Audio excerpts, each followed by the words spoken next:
there you are, Betty. Oh, hello, Mrs. Morton. What on earth are you doing in this dark room by yourself? Mrs. Morton, may I speak with you a moment? Of course, dear. But why aren't you with the others in the laboratory? That place frightens me. Oh, it's not that bad. Although I admit it's a bit gloomy. And that horrible mechanical man. I can't stand to look at it any longer. You're overwrought, Betty, dear. There's nothing horrible about a mechanical man. Frank has been working on it for 2 years now. And Jim has been helping him for a year. I know, Mrs. Morton. And I don't approve of James going any further with this story. But why, dear? Oh, I know it's silly of me to feel this way. But not everything looks so weird. Haven't you ever thought that something is going to happen to you? Something you know is going to be terrible? And yet you can't explain what that something is. Now, my family still around? I don't know. But somehow I have a feeling I'll never manage it. Why, Betty, I've never heard you talk this way all the time I've known you. Is the birthday set for tomorrow? Yes, but... Oh, Mrs. Morton, you don't suppose anything has happened to James, do you? I mean, could anything possibly go wrong with the experiment tonight? Of course not, dear. What are you saying? I don't know. I just can't stand to have a mechanical man look. I have a feeling it has a dislike. That's absurd. It's just a girl that knows school. There's no power to think for it. I could swear I've seen it look at me with evil in its eyes. Almost as if it was sneering. That's what the place has. Well, I'll go back to that lecture room. Yes, thank you. What's the matter, child? You're trembling. Oh, I'm sorry. I'll be all right. Honestly, I will. You go on back, and I'll be down short.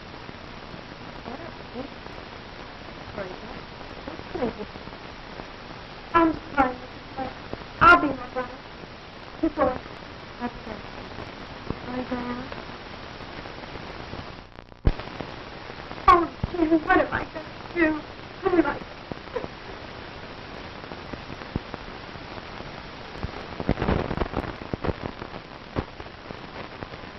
There we are. Now that should be just about it. Gee, Pop, will you work now?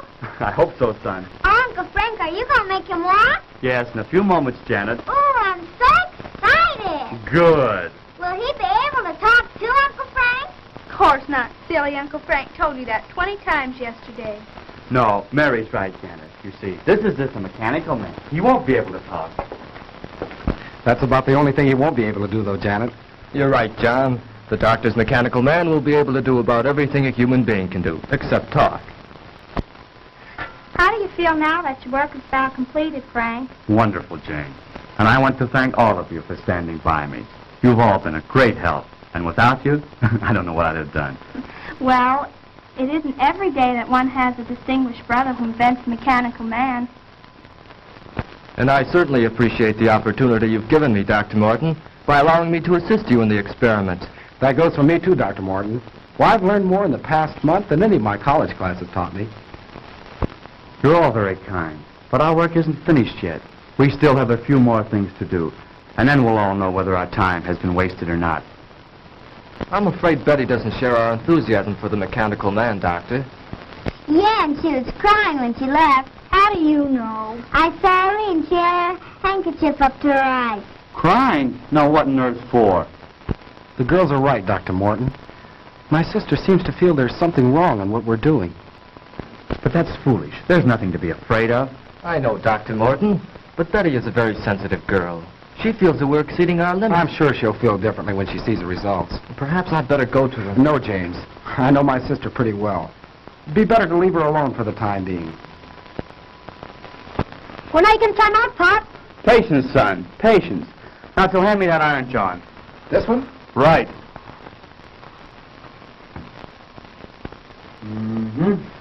Won't be long now. When do you think you can try it out, Frank? Just as soon as Mrs. Morton returns. By the way, James, where's Betty? She went upstairs a few minutes ago, Dr. Morton. Said she had a headache. Gosh, she's going to miss all the excitement. Well, when we're ready, you can go get her, Barry. You bet I will, Pop. Oh, hi, Mom. Hello, Barry. Have you seen Betty, Mrs. Morton? Yes, I just left her. She said she'd be up in a minute. They were just telling us Betty disapproves of our experiment. Oh, I think the storm has her on edge. She was much calmer when I left. Is there anything I can do? No, James. It's just a case of nerves, I think.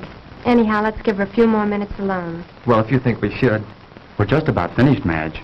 Won't it be wonderful to see a mechanical man move around, Mary? I suppose you'll let him help you do the dishes. I think your uncle would like that better than I would, Janet. Sometimes think that's why you invented a mechanical man. Oh, now, Madge. Well, you do hate doing little odd jobs, Frank. Well, if Frank's experiment is successful here tonight, none of us will have to worry about any odd jobs again. I can't say that I'd mind having a mechanical man in my business. A mechanical man will be more than that. More than just a hired hand. Can't you see what this will mean to the world? He'll relieve men from dangerous jobs in all lines of hazardous work. There'll be no more deaths from cave-ins and mines. No losses from construction men falling to their deaths from skyscrapers. He'll take his place in these and many other positions where men lose their lives daily. Why, carefully directed, he'll be the greatest insurance to world peace that has yet been thought of. No. I haven't invented this man to be used as a handyman around the house. Of course, I didn't mean that. No, Madge. The mechanical man will be the answer to our future national security. I'll build thousands of them. Can you see an aggressive country attacking any country which has an army of steel men who can't be killed?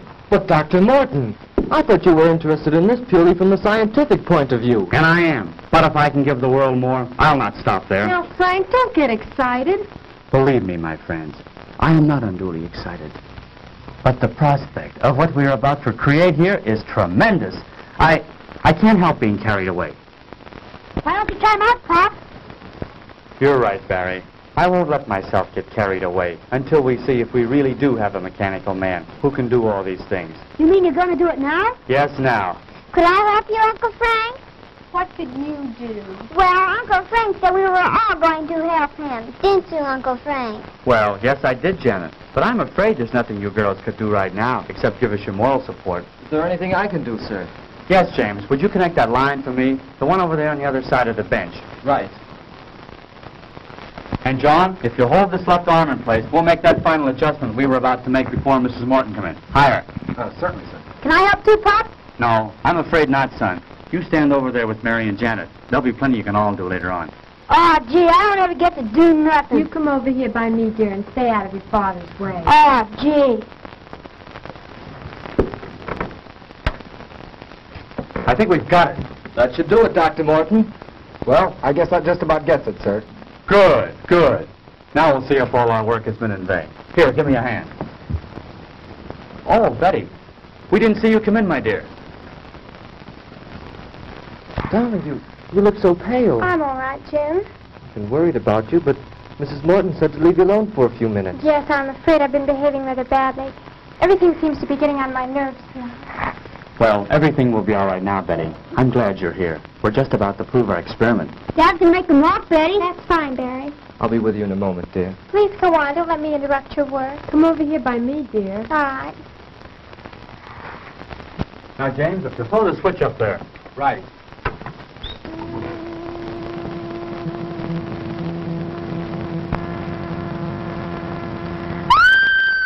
Quick, James, the switch. What is it, Betty? Tell us. It moved. Yes, I know. I was just about to set the man up and start him walking. But did you see that expression in his face? No, I don't know what you're talking about. There's no expression in his face, Betty. He's just a mechanical man. But he looked at me. I swear he was staring at me. There, now, dear. You're all upset again. Come with me. Oh, I'm sorry, but I... Better take her upstairs, Madge. Give her a sedative. I will, Frank. Come with me, dear. All right. Shall I come along? No, James. I think it's better if we go alone. Dr. Morton, do you think that... No, she'll be all right, James. Now, let's get back to where we were.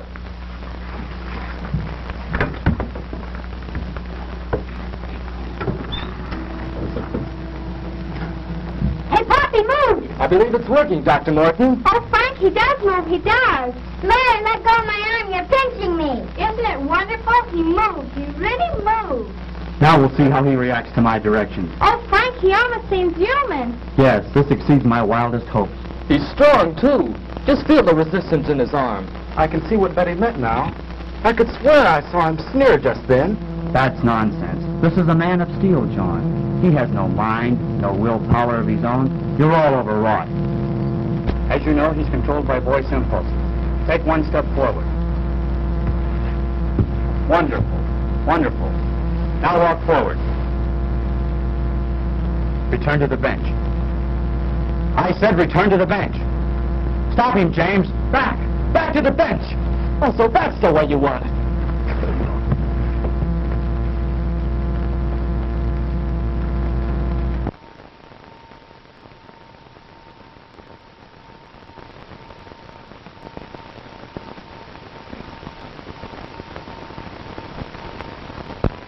How is he?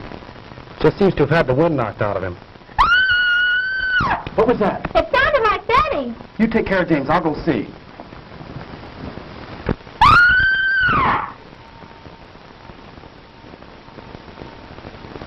Frank! Madge, what is it? Oh, it was terrible, terrible. The mechanical man. What about it, Mrs. Morton? He came into the room where Betty was resting. Go on. And he scooped her up in his arms and he carried her up. I came running down here as fast as I could. Come on, John. We've got to stop that thing. Yes, sir. Oh, what have we done?